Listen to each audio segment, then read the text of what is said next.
નમસ્તે વિદ્યાર્થી મિત્રો, ઓનલાઈન લેક્ચર્સમાં ફરી એકવાર આપનું હાર્દિક સ્વાગત છે બાળકો. આજે આપણે વિદ્યુત ફ્લક્સનો જે અધૂરો ટોપિક છોડ્યો છે, બરાબર, આપણા પ્રકરણ નંબર 1 વિદ્યુત ભાર અને વિદ્યુત ક્ષેત્રમાં જે આપણે વિદ્યુત ફ્લક્સનો અધૂરો ટોપિક છોડ્યો છે એના વિશે આજે આપણે વધારે પડતો અભ્યાસ કરવો છે. તો બાળકો, લાસ્ટ લેક્ચર્સમાં, ઓનલાઈન લેક્ચર્સમાં આપણે જોયું કે ભાઈ વિદ્યુત ફ્લક્સ એટલે શું, તો કે કોઈ અચળ વિદ્યુત ક્ષેત્રની અંદર જ્યારે એકમ ક્ષેત્રફળવાળું પૃષ્ઠને દાખલ કરીએ તો એ પૃષ્ઠમાંથી ક્ષેત્રરેખાઓ પસાર થાય અને એ પૃષ્ઠમાંથી જે પસાર થતી ક્ષેત્રરેખાઓ છે એ વિદ્યુત ફ્લક્સનું મૂલ્ય આપે છે. સાથે સાથે બાળકો આપણે એ પણ સમજાશે કે તમારી પાસે કોન્સ્ટન્ટલી ઇલેક્ટ્રિક ફિલ્ડ છે, બરાબર, અચળ તમે ઇલેક્ટ્રિક ફિલ્ડ લીધું છે અને ક્ષેત્રફળનું મૂલ્ય પણ તમે કેવું રાખ્યું છે, અચળ. પરંતુ જે ક્ષેત્રફળ રાખ્યું છે એને જો હું જુદા જુદા ઈ સાથેના એંગલ સાથે હું ભ્રમણ આપું તો મને જે ક્ષેત્રરેખાઓની જે સંખ્યા પ્રાપ્ત થાય છે એ જુદી જુદી છે. જો બંને સમાંતર હશે, એટલે કે ઈ અને ડેલ્ટા એસ બંને જો સમાંતર હશે તો ઈ ડોટ ડેલ્ટા એસ જેટલી ક્ષેત્રરેખાઓ હશે. જો એની બે વચ્ચે એંગલ જો થીટા પડતો હોય, મીન્સ કે તમારું જે નમન છે ડેલ્ટા એસ આ તરફ અને ઈ આ તરફ, તો અહીંયા જે થીટા પડે છે એને કારણે E dot delta S E delta S cos theta આપણે લઈએ છીએ. અને જો બરાબર તમારું જે પૃષ્ઠ છે એ તમારા વિદ્યુત ક્ષેત્રને લંબ હોય એટલે થીટા 90 ડિગ્રી પડે, અને જો થીટા 90 ડિગ્રી પડે તો cos 90 ની વેલ્યુ થઈ જાય 0, તો ક્ષેત્રરેખાઓ પસાર થતી નથી. એટલા માટે આપણે એવું કહેતા હતા કે ભાઈ ક્ષેત્રફળનું મૂલ્ય નહીં પરંતુ ક્ષેત્રફળનું નમન અગત્યનું છે, અને એ નમનને દર્શાવવા માટે આપણે ક્ષેત્રફળ સદિશ દોરીએ છીએ. શા માટે ક્ષેત્રફળ સદિશ દોરીએ છીએ, તો કે એનું એક જ મૂળ કારણ છે બાળકો કે ક્ષેત્રફળ સદિશ એટલા માટે દોરીએ છીએ કારણ કે ક્ષેત્રફળનું શું દેખાડી શકે, નમન. આજે એ જ ટોપિક વિશે આપણે વધારે ચર્ચા કરવી છે કે ભાઈ સમતલની વાત થઈ ગઈ, બરાબર. એકમ ક્ષેત્રફળ વાળું કોઈ સમતલ હોય ત્યારે આપણે ક્ષેત્રફળ સદિશ સરળતાથી દર્શાવી શકીએ છીએ, પરંતુ કોઈ વક્ર સપાટી હોય ત્યારે ક્ષેત્રફળ સદિશ કઈ રીતે દર્શાવવો એ આપણે જોવું છે. પણ એ ભણતા પહેલા આપણે એ વિશે વાત કરવી છે કે આપણે એવું કહેતા હતા કે ભાઈ સામાન્ય રીતે ક્ષેત્રફળ સદિશ હંમેશા કોઈ પણ પૃષ્ઠને લંબ હોય, પણ બાળકો લંબ બે રીતે દોરી શકાય, બરાબર. ક્લિયર કરીએ, એક આ તરફે પણ લંબ દોરી શકાય, બરાબર, આ બાજુ લંબ દોરી શકાય, અને એક કોઈ પણ સમતલને આ તરફે લંબ દોરી શકાય. તો હવે આપણે કઈ દિશા પસંદ કરવી એ થોડીક મુશ્કેલી વાળો પ્રશ્ન છે. તમને એમ કોઈ કહે કે ભાઈ ક્ષેત્રફળ સદિશ લંબ રીતે દોરવાનો ક્ષેત્રફળ, તો તમારા મગજમાં તરત ખ્યાલ આવે બે રીતે લંબ દોરી શકાય પૃષ્ઠને, એક આ તરફ મીન્સ કે ડાબી તરફ, જમણી તરફ, અને એક જે છે એ ડાબી તરફ. તો હવે આપણે જે લંબ દોરવો છે એ કઈ રીતે દોરવો એના વિશે આપણે વધારે જોઈએ, અભ્યાસ કરીએ. તો સમજીએ આપણો જે કન્સેપ્ટ છે વિદ્યુત ફ્લક્સનો એ જ. સામાન્ય રીતે ક્ષેત્રફળ સદિશ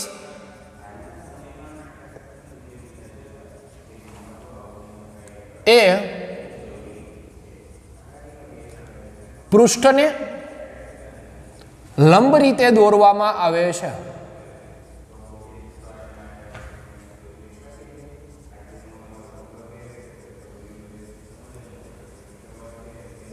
પરંતુ ક્વેશ્ચન એ છે બાળકો કે જે લંબ રીતે પૃષ્ઠ દોરીએ છે એ લંબ બે રીતે દોરી શકાય. કોઈ પણ સમતલને આપણે લંબ કેટલી રીતે દોરી શકીએ, બે. તો એ પ્રશ્નનું આપણે નિરાકરણ કરવું છે. સમજીએ કન્સેપ્ટ. ધારો કે મારી પાસે ડેલ્ટા એસ જેટલા ક્ષેત્રફળ વાળું એક પૃષ્ઠ છે જેનું ક્ષેત્રફળ કેટલું આપ્યું છે આપણે, ડેલ્ટા એસ, બરાબર. હવે જે ઇલેક્ટ્રિક લાઈન છે એ હંમેશા ડાબીથી જમણી તરફ આપણે દર્શાવીએ છીએ, એટલે કે ઇલેક્ટ્રિક જે ફિલ્ડ છે એ આ તરફનું છે, ઈ સદિશ.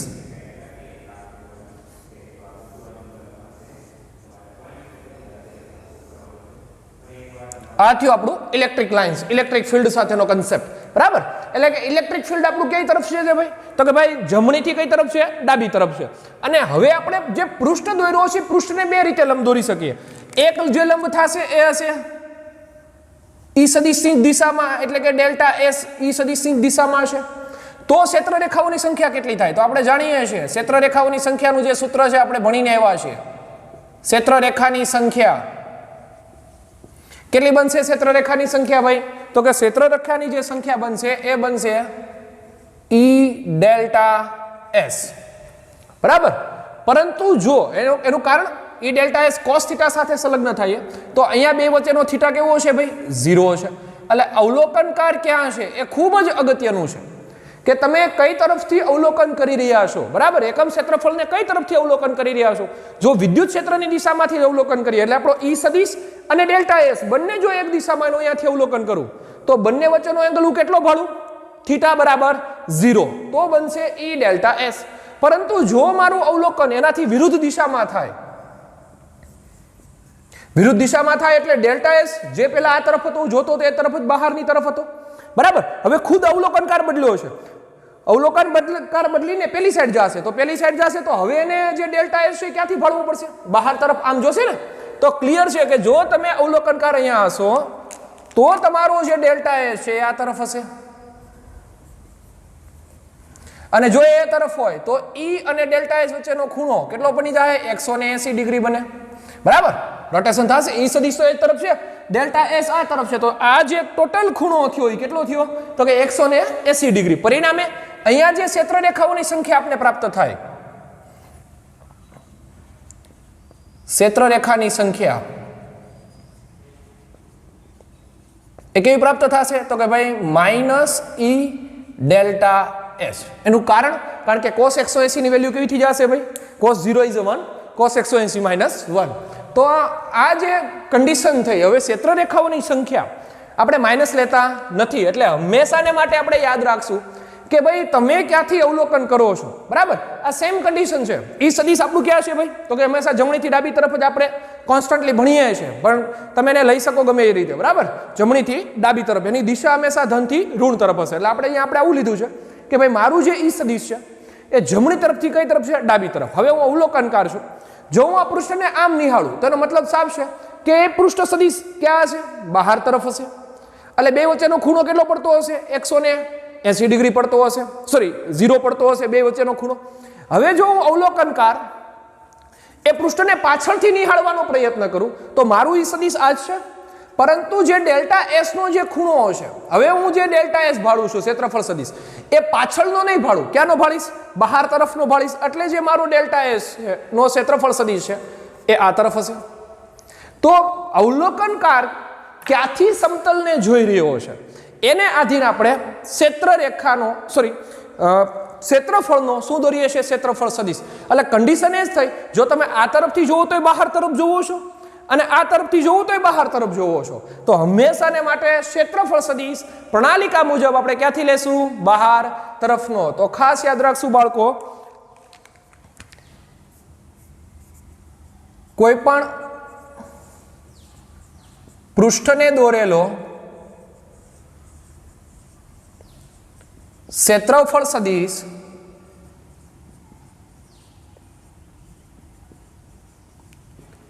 બહારની તરફ લંબ રીતે દોરી શકાય, બરાબર. જે આપણે કઈ પ્રણાલિકા વાપરો છો એના ઉપર ડિપેન્ડેબલ છે. એટલે આપણે જે કન્ડિશન વાપરી કે આપણો જે પૃષ્ઠનો જે ક્ષેત્રફળ સદિશ છે એને આપણે કઈ રીતે દોરવાનો પ્રયત્ન કરીએ છીએ? તો કે ભાઈ લંબ રીતે. કઈ રીતે દોરશું? પ્રયત્ન કરશું ભાઈ લંબ રીતે. હવે જે કન્સેપ્ટ આપણે ક્લિયર કરવો છે કે લંબ રીતે દોરી તો શકાય, પણ આગળ વક્ર સપાટી માટે, અત્યાર સુધી તો આપણે સમતલ માટે ભણતા હતા, પણ જો કોઈ વક્ર સપાટી હોય બાળકો, તો એ વક્ર સપાટી માટે ક્ષેત્રફળ સદિશ કઈ રીતે દોરવો એ પ્રશ્ન છે. વક્ર સપાટી શા માટે ભાઈ? તો કે વક્ર સપાટી એનું કારણ એવું છે બાળકો કે સમતલ નથી, બરાબર. આ સમતલ છે, પણ જો આવું હોય તો ક્ષેત્રફળ સદિશ કઈ રીતે દોરવો? કારણ કે આ બની ગઈ જે સપાટી છે વક્ર સપાટી છે. સેમ કન્ડિશન મારી પાસે આ જે પૃષ્ઠ હતું એ એકમ ક્ષેત્રફળ સપાટી ધરાવતું હતું, પરંતુ હવે જો કોઈ આવો ભાગ હોય તો એનો મારે આ જે ભાગ બરાબર આ વક્ર સપાટી થઈ એમાં ક્ષેત્રફળ સદિશ કેમ દોરવો? તો એ માટેના કન્સેપ્ટ આપણે ક્લિયર કરીએ.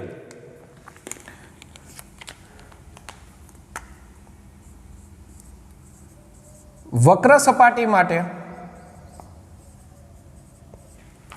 વક્ર સપાટી માટે ક્ષેત્રફળ સદિશ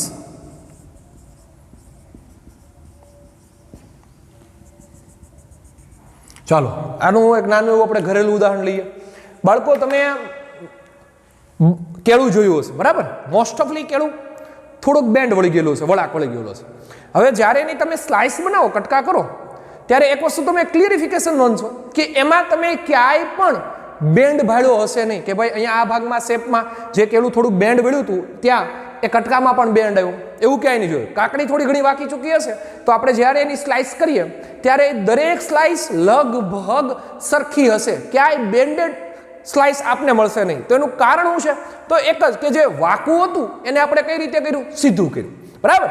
કોઈ લાકડાની ફેક્ટરીમાં જાઓ તો ત્યાં ઘણા બધા લાકડા વાંકા ચૂકા હોય, પરંતુ એના નાના નાના ભાગોને કાપી લેવામાં આવે જેથી કરીને જે વળાક છે, જે વંકન છે એ શું થઈ જાય? દૂર થઈ જાય અને સરળતાથી આપણે કેવું મળે? સમતલ. તો આપણે આ જ કન્સેપ્ટમાં આપણે ધોરણ 11માં પણ આ વસ્તુ ભણીને આવ્યા છે કે સમગ્ર પદાર્થનો અભ્યાસ નથી કરતા, પણ કોઈ એવો નાનો એવો ભાગનો અભ્યાસ કરીએ અને એ ભાગ ઉપરથી સમગ્ર પદાર્થની વર્તુણક સમજીએ, બરાબર? બહુ સિમ્પલ કન્ડિશન છે કે બાળક ઉપરથી એના બાપાના લક્ષણો ખબર પડી શકે, કારણ કે બાળક એ નાનો ભાગ છે, સમગ્ર બાપાને જાણવાની આપણે જરૂરિયાત છે નહીં, એના બાળકને જાણો એટલે ઓટોમેટિકલી એના લક્ષણો આપને ખબર પડશે. તો અહીંયા એ જ ભાગ છે કે વક્ર સપાટીનો કન્સેપ્ટ કેમ કે શા માટે? તો વક્ર સપાટી, સમગ્ર વક્ર સપાટી માટે આપણે વાત કરતા નથી, પણ આપણે એક નાનો એવો ખંડ બનાવીએ. સિમ્પલ, આ જે વક્ર સપાટી છે મારી પાસે, એમાં હું એક નાનો એવો ખંડ બનાવવા તો લગભગ આમાં વંકન દૂર થઈ જાય. આ ખંડ અહીંથી કાઢી લો તો આમાંથી વંકન લગભગ દૂર થઈ જાય અને એક શેના તરીકે વર્તે? સમતલ તરીકે. હજી એક આવો ખંડ પણ બનાવી શકાય, એ પણ શેના તરીકે વર્તશે? સમતલ તરીકે. અને એનો ક્ષેત્રફળ સદિશ હું ક્યાં દર્શાવી શકું? બહાર તરફ દર્શાવી શકું. તો વક્ર સપાટી માટે ખાસ યાદ રાખશું બાળકો કે વક્ર સપાટીનો સીધે સીધો ક્ષેત્રફળ સદિશ આપણે દર્શાવતા નથી. વક્ર સપાટી માટે ક્ષેત્રફળ સદિશ દર્શાવવા માટે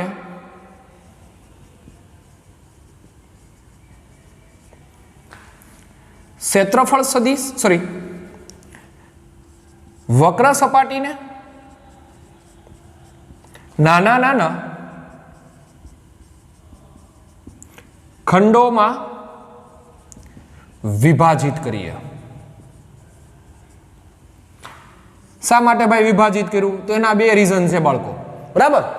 આપણે ઘણા બધા ક્વેશ્ચન થાય વિભાજિત શું કામ કર્યું? તો એક કારણ એ છે કે એની જે વક્ર સપાટી છે એ દૂર થઈ જાય, બરાબર? બીજું કારણ એ છે કે આપણે એને સરળતાથી સદિશ દર્શાવી શકીએ.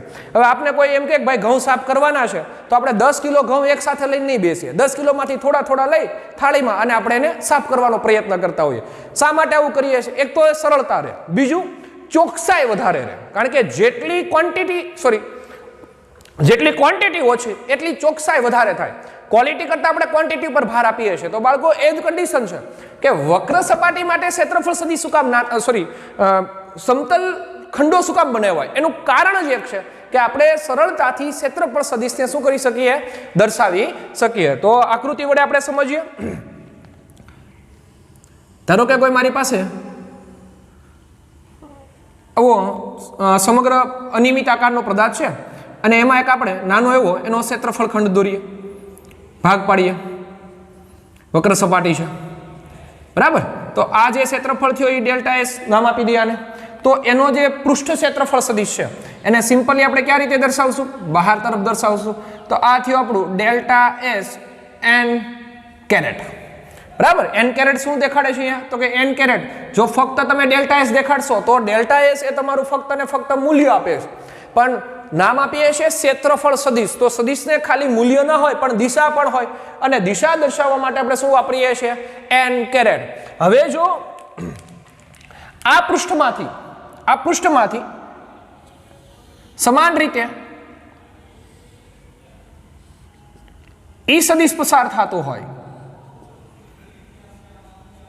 તો તમે સરળતાથી દરેક નાના ખંડને હું જાણી શકું એનું વિદ્યુત ફ્લક્સ.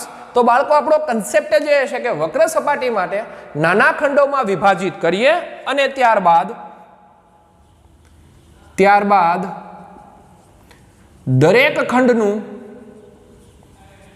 હું ગણી લઈએ વિદ્યુત ફ્લક્સ, અથવા એમાંથી પસાર થતી દરેક ખંડમાંથી પસાર થતી વિદ્યુત ક્ષેત્ર રેખાઓની સંખ્યા. ત્યારબાદ દરેક ખંડનું વિદ્યુત ફ્લક્સ મેળવ્યા બાદ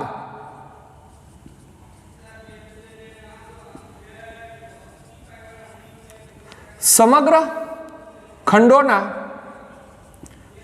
ફ્લક્સનો સરવાળો કરતા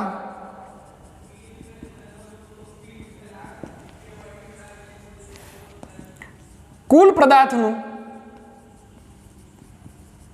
શું પ્રાપ્ત થશે આપને? વિદ્યુત ફ્લક્સ. આ થયું આપણું વિદ્યુત ફ્લક્સ કે વક્ર સપાટીનું વિદ્યુત ફ્લક્સ કઈ રીતે દોરવું મેળવવું? તો કે ભાઈ વક્ર સપાટીનું વિદ્યુત ફ્લક્સ મેળવવા માટે વક્ર સપાટીના નાના નાના ખંડોમાં વિભાજિત કરીએ અને દરેક ખંડનું શું ગોતી લઈએ આપણે? વિદ્યુત ફ્લક્સ. અને એ દરેક ખંડનું વિદ્યુત ફ્લક્સ મળ્યા બાદ આપણે દરેક ખંડના વિદ્યુત ફ્લક્સનો શું કરી દઈએ? સરવાળો. આ જ કન્સેપ્ટને આપણે વધારે આપણા સૂત્ર જ્યારે તારવશું ત્યારે વધારે સમજશું. એટલે અહીંયા સુધી આપણે એને રાખીએ છીએ અને હવે આપણો જે નેક્સ્ટ પેરેગ્રાફ છે ટેક્સ્ટ બુકનો એને આપણે સમજીએ. બાળકો, આપણે એવું કીધું છે કે ભાઈ ક્ષેત્રફળ સદિશ જે બે રીતે દોરી શકાય છે. એમાં સામાન્ય રીતે જો એકમ ક્ષેત્રફળ કન્ડિશન હોય, એકમ ક્ષેત્રફળ વાળી કોઈ સપાટી હોય, એકમ ક્ષેત્રફળ માટે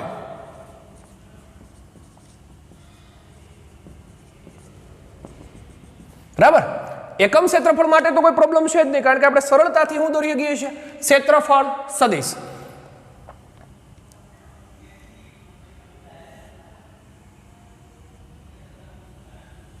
ધારો કે ક્ષેત્રફળ જે આપણો છે એ આ તરફ નમેલો હશે, એટલે એનો જે ક્ષેત્રફળ સદિશ હશે એ કઈ તરફ હશે? તો કે ભાઈ બહારની તરફ હશે.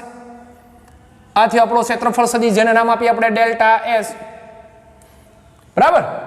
અને આપણું જે ઈ સદિશ છે એ આપણે સમજીએ છીએ કઈ તરફ છે? તો કે ભાઈ જમણીથી કઈ તરફ લીધું છે આપણે સરળતા ખાતર? ડાબી તરફ. એટલે આપણું જે છે એ શું છે? આપણું ઈ સદિશ.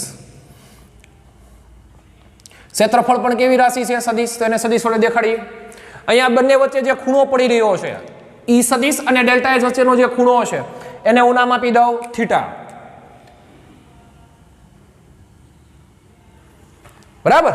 હવે આપણે જાણીએ છીએ કે આમાં કેટલી હશે ભાઈ વિદ્યુત ક્ષેત્ર રેખાઓની સંખ્યા મેળવવા માટે? તો કે વિદ્યુત ક્ષેત્ર રેખાની સંખ્યા મેળવવા માટેનું સૂત્ર આપણે આવડે છે. વિદ્યુત ક્ષેત્ર રેખાની સંખ્યા શું થશે સૂત્ર એનું? ઈ ડેલ્ટા એસ કોસ થીટા, બરાબર. કોઈ પણ પૃષ્ઠમાંથી પસાર થતી ક્ષેત્ર રેખાની સંખ્યાને શું નામ અપાય? તો કે વિદ્યુત ફ્લક્સ. એટલે તમે જે વિદ્યુત ક્ષેત્ર રેખાની સંખ્યા મેળવો છો ને એ જ તમારું વિદ્યુત ફ્લક્સ છે. અને વિદ્યુત ફ્લક્સ જો જોતું હોય તો એનું એ જ સૂત્ર. તેથી વિદ્યુત ફ્લક્સ ફાઈ બરાબર શું બનશે?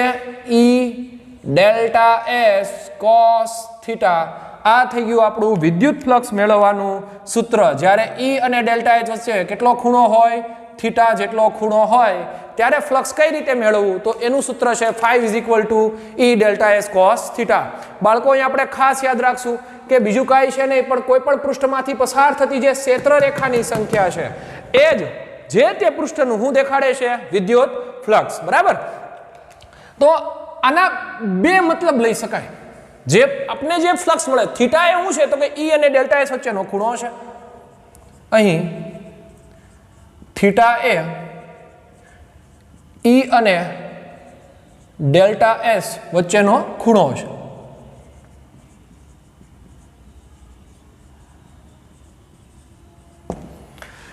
હવે આ જ સૂત્રને સમીકરણ 1 ઉપરથી બે કન્ડિશનો તમે લઈ શકો. સમજીએ બંને, બરાબર. સમીકરણ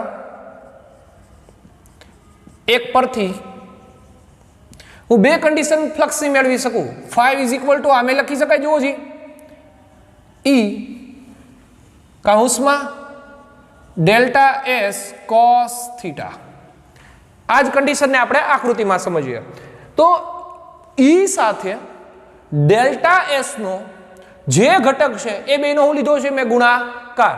તો સમજીએ, અત્યાર સુધી આપણે ઈ ને કેવું રાખીએ છીએ? તો કે ભાઈ ડાબીથી જમણી તરફ એક જ દિશામાં રાખીએ છીએ.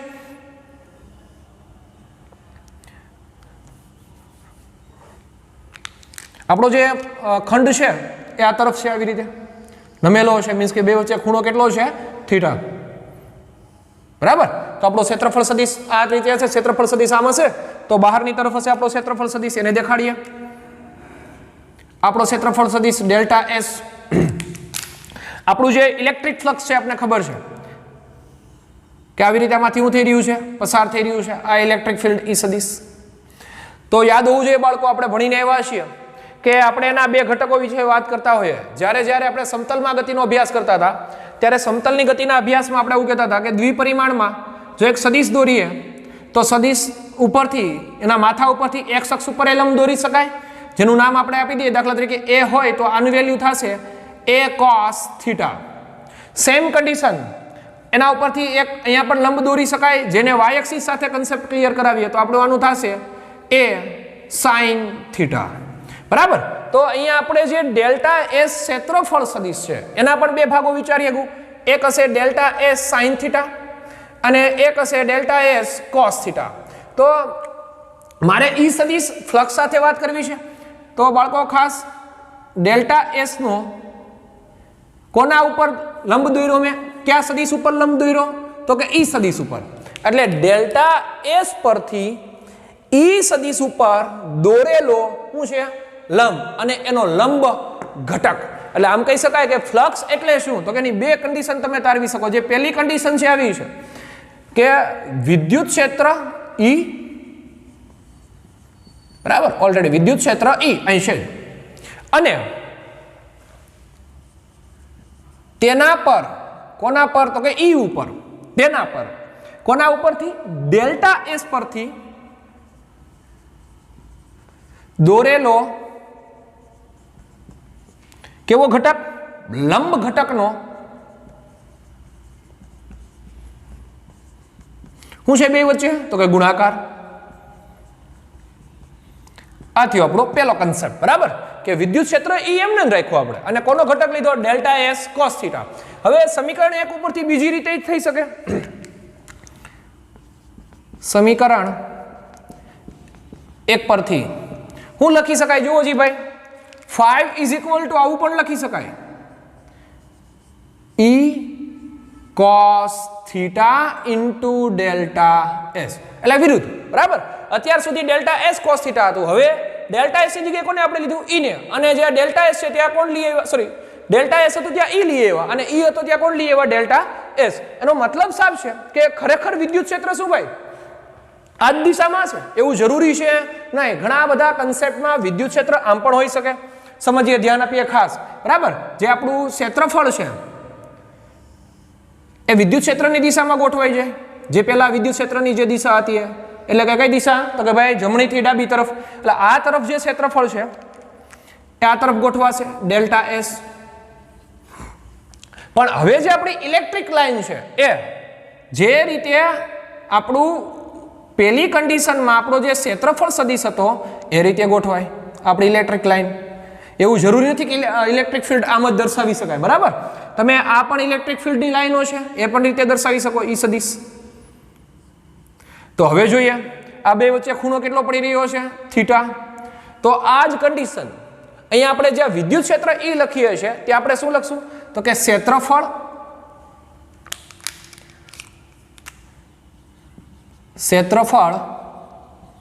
ડેલ્ટા એસ અને તેના પર કોના પર તો કે ડેલ્ટા એસ ઉપર. બરાબર, ડેલ્ટા એસ ઉપર ક્યાંથી દોરીએ લંબ ઈ ઉપરથી, તેના પર ઈ પરથી દોરેલો કેવો ઘટક, લંબ ઘટકનો શું લેવાનો છે ગુણાકાર. દોરેલા લંબ ઘટકનો ગુણાકાર. આ થયો આપણો કન્સેપ્ટ. ખાસ યાદ રાખશું બાળકો, બંને વિદ્યુત ફ્લક્સનું એક જ સૂત્ર છે ઈ ડેલ્ટા એસ cos θ. પણ આપણે બંને રીતે જોયું કે જ્યારે ડેલ્ટા એસ cos θ નો ઘટક હોય ત્યારે પણ, એટલે કે ઈને કોન્સ્ટન્ટલી એક જ દિશામાં રાખ્યું, ડેલ્ટા એસ એની સાથે શું બનાવી રહ્યો છે ખૂણો થીટા. જો એ ખૂણો થીટા બનાવતો હોય તો આ જે ઘટક હશે એ થશે ડેલ્ટા એસ cos θ. બરાબર, કારણ કે ડેલ્ટા એસ નો ઘટક છે. એ જ રીતે ઈ અને ડેલ્ટા એસ વચ્ચેનો જ્યારે ખૂણો હોય એનો મતલબ સાફ છે કે જ્યાં ડેલ્ટા એસ હતું એને આપણે વિદ્યુત ક્ષેત્રની દિશામાં ગોઠવું અને જ્યાં વિદ્યુત ક્ષેત્ર હતું એને આપણે કોની દિશામાં ગોઠવી દીધું તો કે ડેલ્ટા એસ ની દિશામાં ગોઠવી દીધું. એનું કારણ શું કામ આવું ભાઈ?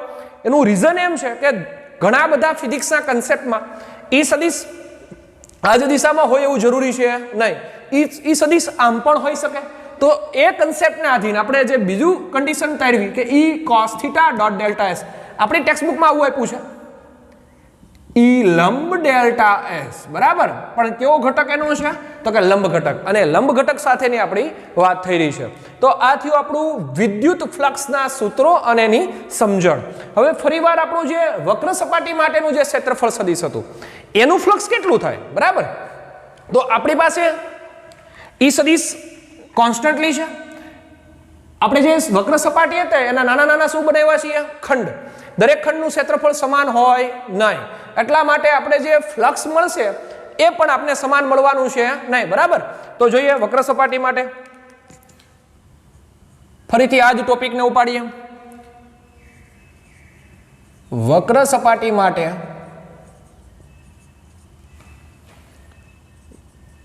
નાના ખંડોનું ક્ષેત્રફળ ડેલ્ટા એસ છે અને તેમાંથી પસાર થતું વિદ્યુત ક્ષેત્ર E અચળ છે. વિદ્યુત ક્ષેત્રને કેવું રાખી દીધું છે આપણે, અચળ, બરાબર. સમજીએ કન્સેપ્ટ. તેથી એક ખંડનું ફ્લક્સ કેટલું થાય, આ ખંડનું ફ્લક્સ. હવે ખંડની વાત કરતા હોય સમગ્રનું 5 હોય તો નાના ખંડનું કેટલું હોય, ડેલ્ટા 5. સેમ કન્ડિશન, સમગ્રનું ક્ષેત્રફળ s હોય તો નાના એવા ખંડનું કેટલું હશે, ડેલ્ટા s. તેથી ખંડનું ક્ષેત્રફળ ખંડનું ફ્લક્સ કેટલું બનશે તો કે ડેલ્ટા 5, અને ડેલ્ટા 5 નું સૂત્ર, બરાબર. ક્ષેત્રફળ કેટલું છે એનું, ડેલ્ટા s, અને વિદ્યુત ક્ષેત્ર કેટલું છે E, તો બનશે E ડોટ ડેલ્ટા એસ. આ થયું એનું આપણું સૂત્ર. ખંડની વાત થઈ રહી છે. હવે જો સમગ્ર વક્ર સપાટીનું જોતું હોય તો આવા ઘણા બધા ખંડ સપાટીમાં હોય અને દરેક ખંડનો મારે શું કરવો પડે, સરવાળો કરવો પડે. એટલા માટે સમગ્ર ખંડ માટે સમગ્ર સપાટી માટે સમગ્ર સપાટીનું કુલ ફ્લક્સ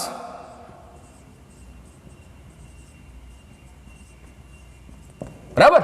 આ કન્સેપ્ટને આપણે આમ સમજીએ, 5 રૂપિયાને આપ્યા, 10 રૂપિયાને આપ્યા, 15 આને આપ્યા, 20 આપ્યા, તો મારી પાસે આ બધાયનો શું થશે, સરવાળો.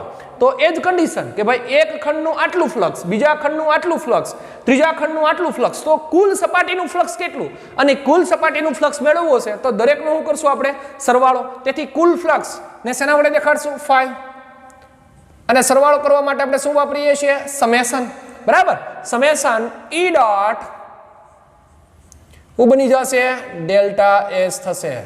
તો આ થયું આપણું વક્ર સપાટીના કુલ ફ્લક્સનું સૂત્ર કે 5 is equal two E dot delta S થશે, બરાબર બાળકો. હવે ખાસ આપણે એ વસ્તુ શીખવાની છે કે ભાઈ ડેલ્ટા એસ નું મૂલ્ય નાનું કરવાથી ફાયદો શું થયો. તો ડેલ્ટા એસ નું મૂલ્ય નાનું કરવાથી ફાયદો કોન્સ્ટન્સ E જળવાઈ રહે છે, બરાબર. કે E નું મૂલ્ય અચળ ક્યારે રહે, સમજીએ કન્સેપ્ટ. E નું મૂલ્ય અચળ ક્યારે રહે તો કે તમારે ડેલ્ટા એસ ને કેવો કરવો પડશે, નાનો. અને ઘરેલું ઉદાહરણ વડે સમજીએ.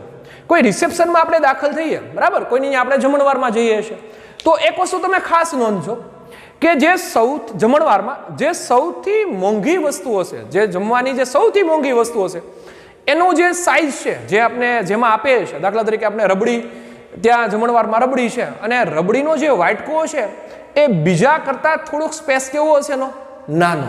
શા માટે સ્પેસ નાનો રહ્યો, એનું કારણ એનો જે જથ્થો છે અચળ જળવાઈ રહે. શા માટે આવું થયું, જો નાનો મોટો અથવા મોટો રાખીએ તો બગાડ વધારે થાય, કોઈ ભાવે કોઈને ન ખાય, બરાબર, હેઠવાડમાં જવા જુદા. એટલા માટે એનો જે માલ લઈ રહ્યા છીએ એ એકદમ અચળ વેલ્યુ હશે, બરાબર, એકદમ નાનું મૂલ્ય હશે. જેટલું નાનું મૂલ્ય લેવા જાઓ એટલું કોન્સ્ટન્ટ થઈ જાય. આપણે 11 સાયન્સમાં પણ આ વિશે વાત કરીને આવ્યા છીએ કે ભાઈ કોઈ 100 કિલોમીટરના વિસ્તારને મારે સંપૂર્ણ રીતે જાણવો હોય તો હું જાણી ન શકું, પરંતુ 100 કિલોમીટરના 50 કિલોમીટર કરી નાખું તો થોડોક એના વિશે વધારે માહિતી મળે. 50 કિલોમીટરને હું 25માં કન્વર્ટ કરી નાખું તો વધારે માહિતી મળે, અને 25ને હું 10, 12, 1 કિલોમીટરમાં કન્વર્ટ કરું તો હજી વધારે માહિતી મળશે. અને 1 કિલોમીટરના જો 1 મીટર અને મીટરના સેન્ટીમીટર અને mm કરવા જાઉં તો મને નાના એવા ભાગમાં ચોક્કસ વેલ્યુ મળે. તો બાળકો આ એ જ કન્ડિશન છે કે તમે જેમ જેમ ઘટકના ખંડો કરો એમ ખંડ વિશે વધારે આપને માહિતી મળે, બરાબર. આનું હજી એક પણ આપણે ઉદાહરણ ભણીએ. કબાટ છે મોટો બધો, એને ખોલી નાખીએ અને જોઈએ તો સમગ્ર કબાટમાં આપને ઘણી બધી વસ્તુ દેખાય, પરંતુ તમે કોઈ એક જ ખાનાને ખોલશો તો એની અંદર એવી જ વસ્તુઓ છે જે ઓનલી ફોર એ ખાનામાં રાખી શકાય. તો એનો મતલબ સાફ છે કે એ ખાનાને ખોલ્યું, એ નાના એવા ખંડને ખોલ્યું તો એના વિશે તમે સંપૂર્ણ માહિતી મળે. એટલા માટે જ્યારે ડેલ્ટા એસ ની વેલ્યુ આપણે પસંદ કરીએ છીએ તો એ કેવી કરીએ છીએ? નાની. બીજું, નાનું કરવાથી ફાયદો એ થયો કે જે ક્ષેત્ર છે એ કેવું બની ગયું? અચળ, કોન્સ્ટન્ટ વેલ્યુ થઈ ગઈ, બરાબર. તો ઈ સદિશને અચળ રાખવા માટે, ખરેખર અચળ હોતું નથી, સતત બદલાતું જતું હોય, જો એને તમારે અચળ રાખવું હોય તો તમારે ખંડનું મૂલ્ય કેવું કરવું પડશે? નાનું કરવું પડશે. ઈ વિદ્યુત ક્ષેત્રને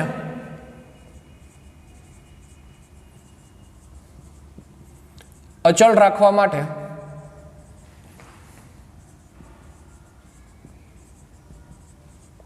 ડેલ્ટા એસ નું મૂલ્ય, ડેલ્ટા એસ ટેન્ડ્સ ટુ કેવું થવું જોઈશે? 0 થાય તેવું પસંદ કરવું પડશે.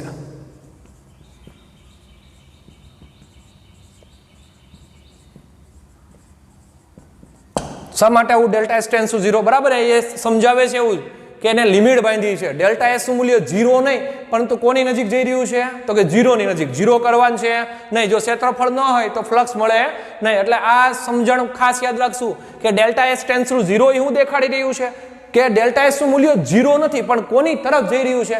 0 તરફ. જે 0 ક્યારે થશે નહીં. તો જો ફ્લક્સ જોતું હોય તો ફ્લક્સ ફાઈ, તો ફ્લક્સ ફાઈ મેળવવા માટે લિમિટ બાંધવી પડે, અને લિમિટમાં આપણે કોને નાનું કરીએ? ડેલ્ટા એસ ને. શા માટે ડેલ્ટા એસ ને નાનું કર્યું? એનું કારણ કે ઈ કેવો રાખવો છે? અચળ. એક નદીનો મોટો બધો પ્રવાહ હાલી રહ્યો છે, એમાં મધ્યમાં મેક્સિમમ તણાવ, કાંઠા ઉપર ઓછું તણાવ. તો આપણે ફક્ત જો ખંડો કરીએ છીએ કે આ ભાગમાં ઓછું તણાવ છે, આ ભાગમાં ઓછું તણાવ છે, અને આ ભાગમાં મહત્તમ તણાવ છે. જેમ તમે ખંડ કરો એમ એના વિશે વધારે શું મળશે? માહિતી. એટલે આપણે ખંડનું મૂલ્ય કેવું કરીએ છીએ? નાનું, બરાબર. નાનું એટલે એકદમ 0 નથી કરતા, પણ 0 ની ક્યાં લઈ જઈ રહ્યા છીએ? નજીક.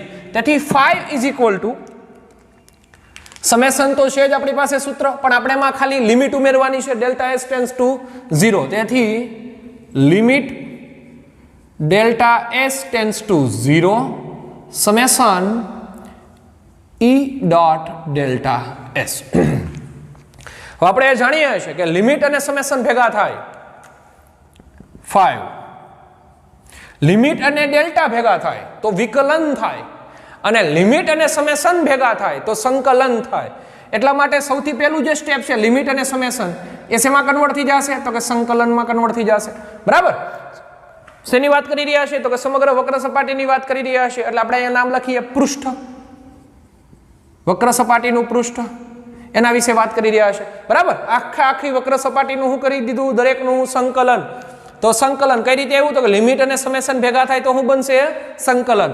ઈ એમ જ, કારણ કે એ તો કોન્સ્ટન્ટ છે. વારો એવો ડેલ્ટા એસ નો, એને લિમિટ આપવી પડે. એને લિમિટ આપો, લિમિટ અને ડેલ્ટા ભેગું થઈને એવું બની જશે વિકલન. તો આ થઈ ગયું ડીએસ. તો આ થઈ ગયું આપણા ફ્લક્સનું સૂત્ર.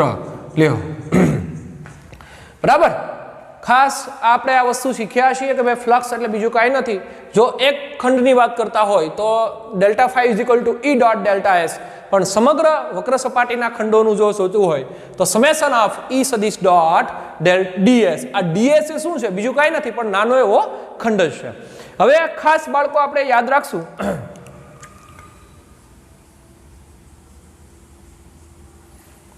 કે કોઈ પૃષ્ઠ હોય અને એ પૃષ્ઠમાં જેટલી ક્ષેત્ર રેખાઓ દાખલ થાય છે,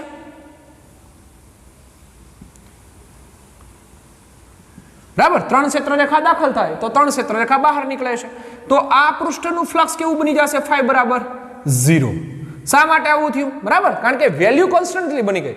અને જ્યાં કોન્સ્ટન્ટ હશે, બરાબર, અચળનું સંકલન કરવા જાઓ અને અચળનું વિકલન કરો તો તમારો જે જવાબ છે કેવો મળી જાય આપને? 0. તો ખાસ યાદ રાખશું કે ફાઈ બરાબર 0 શા માટે થયું? એનું મૂળભૂત કારણ કે જેટલી ક્ષેત્રરેખાઓ દાખલ થાય છે એટલી ક્ષેત્રરેખા ક્યાં નીકળી જાય છે બહાર. મારી પાસે 1 રૂપિયો નથી, મને 100 આપ્યા, 100 આને દીધા, 100 આપ્યા, 100 આને દીધા, તો મારી પાસે વેલ્યુ કેવી થઈ જાય? 0. તો કન્ડિશન એ છે કે 5 0 ક્યારે થાય? તો કે જ્યારે કોઈ પણ પૃષ્ઠની અંદર દાખલ થતી ક્ષેત્રરેખાઓની સંખ્યા અને બહાર નીકળતી ક્ષેત્રરેખાઓની સંખ્યા જો સમાન હોય તો પૃષ્ઠ 5 નું વેલ્યુ કેવી બની જશે? 0. નેક્સ્ટ દાનવીર ભણીએ, બરાબર. આપણામાં દાનવીર કોણ છે? કયો વિદ્યુતભાર છે જે બધે આપે છૂટછાટ પ્રમાણે? તો એની જે ક્ષેત્રરેખાઓ છે એ બહાર તરફ જોઈએ, એટલે કે ધન વિદ્યુતભાર.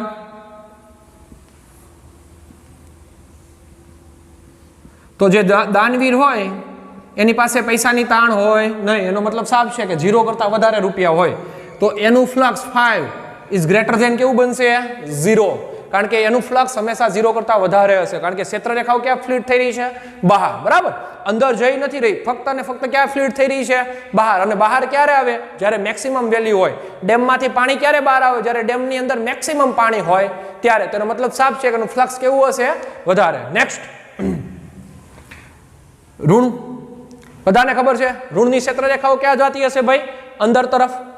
જો ઋણની ક્ષેત્રરેખા અંદર તરફ જાય એટલે આ ભિખારી જેવું કામ કરે, કારણ કે એને પૈસાની ખર્ચ છે, એટલે સતત બધેથી ભેગા કરવાનો જ પ્રયત્ન કરે, અને ભેગા કરવાનો પ્રયત્ન કરે એટલે એનો મતલબ એની પાસે ઋણ વેલ્યુ છે, તો 5 એનું થશે 5 ઇઝ લેસ ધેન 0. બરાબર. આ 3 કન્સેપ્ટને આપણે યાદ રાખશું, અને આજનો આ ટોપિક આપણે વિદ્યુત ફ્લક્સ નામની જે કન્ડિશન આપણો ટોપિક આપ્યો છે બુકમાં, એને સંપૂર્ણ અહીંયા પૂરો કર્યો છે. આપણું વિદ્યુત ફ્લક્સ જે એક પેજનું વિદ્યુત ફ્લક્સ આપણે ટેક્સ્ટ બુકમાં આપ્યું છે એને આપણે 2 લેક્ચર વડે ભણ્યા છે. એટલે ખાસ બાળકો, વિદ્યુત ફ્લક્સ અગત્યની રાશિ છે. જો તમને વિદ્યુત ફ્લક્સ ક્લિયરલી, વિદ્યુત ક્ષેત્રરેખાઓ સારી રીતે અને વિદ્યુત ક્ષેત્ર પણ જો સારી રીતે સમજાણવું છે, તો આપણો જે ચોથો અને 5મો પાર્ટ છે, એટલે કે મેગ્નેટ સાથેના જે પાર્ટ છે, મેગ્નેટિક ફિલ્ડ, મેગ્નેટિક ફ્લક્સ અને મેગ્નેટિક લાઇન્સ, બરાબર, ક્ષેત્રરેખાઓ, આ સરળતાથી સમજી શકાય. એટલે ખાસ જે વિદ્યુત ક્ષેત્રરેખાઓ અને વિદ્યુત ફ્લક્સ ને આપણે સારી રીતે યાદ રાખશું. બીજું બાળકો એક કન્સેપ્ટ અહીંયા પણ એ પણ યાદ રાખવાનો છે કે સમપ્રમાણિત સંબંધ છે. જેટલું વિદ્યુત ભાર સ્ટ્રોંગ હશે એટલું એનું વિદ્યુત ક્ષેત્ર પણ કેવું હશે? સ્ટ્રોંગ હશે. જેટલું વિદ્યુત ક્ષેત્ર સ્ટ્રોંગ હશે એટલી એમાંથી મેક્સિમમ શું બહાર આવશે? ક્ષેત્ર રેખાઓ.